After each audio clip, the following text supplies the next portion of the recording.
Washing machine එකේ හොදලා දැම්මට පස්සේ ඇදෙනවා මේක දිගට ආය අඳින්න බෑ. ඉතින් කස්ටමර් කම්ප්ලේන්ට් එකක් දානවා මම ඕගොල්ලොන්ගෙන් ගත්තා මෙන්න මෙහෙම ඇඳුමක් ඒක මේ හේදුවට පස්සේ මේ මෙලෝ රහක් නැහැ වැඩක් නැහැ මේක ඇදෙනවා බොරු කරන්න එපා ගගා මොන කස්ටමර් බයිනවා. ඒ ඔයා මොකක් ප්‍රොඩක්ට් එකක් නිෂ්පාදනය කරන්න යනකොට ඔයාට අවශ්‍ය වෙන අමුද්‍රව්‍ය. මේ අවශ්‍ය වෙන අමුද්‍රව්‍ය සප්ලයි කරගන්න සප්ලයර්ස්ලා හම්බෙන්න ගියාම ඔයා මොනවද ඒගොල්ලොන්ගෙන් අහන්න ඕනි ප්‍රශ්න? අද වීඩියෝෙන් මම කතා කරනවා මෙහෙම සප්ලයර්ස්ලා හම්බෙන්න ගියාම ඔයා අහන්න ඕනි වැදගත්ම ප්‍රශ්න පහක්. මම අද උදාහරණයක් ගන්නේ රෙදි සප්ලයර් කෙනෙක්ගෙන් අහන්න ඕනි ප්‍රශ්න. මොකද මම ගොඩක් කතා කරන්නේ ෆැෂන් එහෙම නැත්නම් ඇඳුම් බ්‍රෑන්ඩ් ගැනනේ. ඉතින් ඒ ඇඳුම් බ්‍රෑන්ඩ් එකක් කරන්න ගියාම අපිට අවශ්‍ය වෙනවා අමුද්‍රව්‍යයක් විදිහට රෙදි. ඉතින් රෙදි සප්ලයර් කෙනෙක්ගෙන් අහන ප්‍රශ්න තමයි මම අද අහන්නේ. ඔයාට මේක ඔයාගේ ප්‍රොඩක්ට් එකට අදාළව ඔයාට හිතාගන්න පුළුවන් ඔයා මොන විදිහේ ප්‍රශ්නද අහන්න ඕනි කියලා. අපි ඇඳුම් සප්ලයර් කෙනෙක් ඇඳුම් බ්‍රෑන්ඩ් එකක් කරද්දී රෙදි සප්ලයර් කෙනෙක්ගෙන් අපි ඉස්සල්ලාම අහන්නේ මේ රෙද්දේ යාරයක් එහෙම නැත්නම් මීටරයක් ගන්න කොච්චර මුදලක් වැය වෙනවද? මේකේ මීටරයක් කීයද කියලා තමයි අපි අහන්නේ. හැබැයි ඊට වඩා වැදගත් ප්‍රශ්න තියෙනවා අපි අහන්න.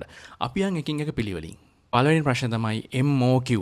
මේකේ MOQ එක කීයද කියලා අහන්න ඉස්සල්ලාම ඔයා ගියාම ප්‍රයිස් එකටත් කලින් MOQ කියලා කියන්නේ මිනිමම් ඕඩර් ක්වොන්ටිටි එක. ඒ කියන්නේ ඔයා අවමයෙන් කොච්චර ප්‍රමාණයක් ගන්න ඕනිද? අපේ උදාහරණයේ හැටියට රෙදි යාර අවම කීයක් ගන්න ඕනිද? ඔයාගෙන් මේ අපි රෙදි මිලදී ගන්නවා නම් අපි අවමේ කීයක් ගන්න ඕනිද? මෙන්න මෙහෙම අවම ගාණක් තියෙනවා ගොඩාක් වෙලාවට ඒ අමුද්‍රව්‍ය සප්ලයි කරන කට්ටියගෙන් ඒ සප්ලයර්ස්ලාගෙන්.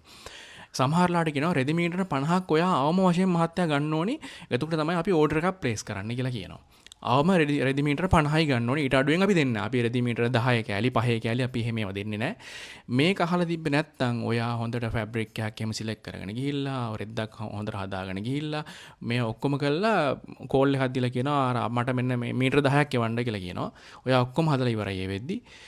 ස්ටයිල් එක හදලා ඉවරයි ඩිසයින් එක කරලා ඉවරයි ඔක්කොම ඉවරයි. මහත්තයා අපි මීටර 10ක් නම් එවන්නේ නැහැ. මීටර 50ක් ගන්න වෙනවා. එහෙම නැත්නම් මීටර 100ක් තමයි මහත්තයා අපි අවම එවන්නේ. එතකොට ඔයා කොට උඩ යනවා. ඒ නිසා අනිවාර්යෙන්ම අහන්න MOQ එක කීයද කියලා. ඒ කියන්නේ මෙහෙම හිතන්නකෝ ඔයා පොඩියට පටන් ගන්න කෙනෙක් කියලා. ඔයාට ගොඩාක් කරන්න බෑ කෑලි. ඔයා කරන්නේ කෑලි 50ක් විතර වගේ. ඉතින් කෑලි 50කට පොඩ්ඩයි නම් ඔයාට පොඩ්ඩයිනේ ඕඩර් කරන්න ඕනේ. ඔයාගේ සල්ලි තියෙන විදිහට එපා ඔයා බ්‍රෑන්ඩ් එක පටන් ගන්න. එන්න ඔතනදී තමයි ප්‍රශ්නේ වෙන්නේ. අපි යන් දෙවෙනි ප්‍රශ්නට. දෙවෙනි ප්‍රශ්නේ තමයි සාම්පල් ක්වොන්ටිටි එක කොච්චරක් ගන්න පුළුවන්ද ඔයාලගෙන් කියලා අහන්න. සාම්පල් ක්වොන්ටිටි එකක් ගන්න පුළුවන්ද? ඒ කියන්නේ රෙදි මීටර 5ක් විතර ඉස්සලා ගන්න පුළුවන්ද ඔයාලගෙන්? අර එහෙම අහන්නේ ඒ කියන්නේ ඔයා ඉස්සලාම ටෙස්ටිං කරන්න ඕනි. ඔයා ඉස්සලාම එක ඇඳුමක් මහලා බලන්න ඕනි. මේකේ ලුක් එක මොන වගේ වේද? ලස්සන ඇඳුමක් ලස්සන රෙද්දක් හම්බුනා කියලා හිතන්නකෝ. ඒ ලස්සන රෙද්දේ අපි ස්ටයිල් එක මැහුවට පස්සේ මොන විදිය ලුක් එකක් එයිද මේකට කියලා ඔයා ඉස්සලා මහලා බලන්න ඕනේ. ඉතින් ඒ මහලා බලන්න ඔයා යාර 100ක් ගන්න බෑනේ. මීටර 100ක් ගන්න බෑනේ. ඉතින් අහන්න යාගෙන් ඔයා සාම්පල් ක්වොන්ටිටි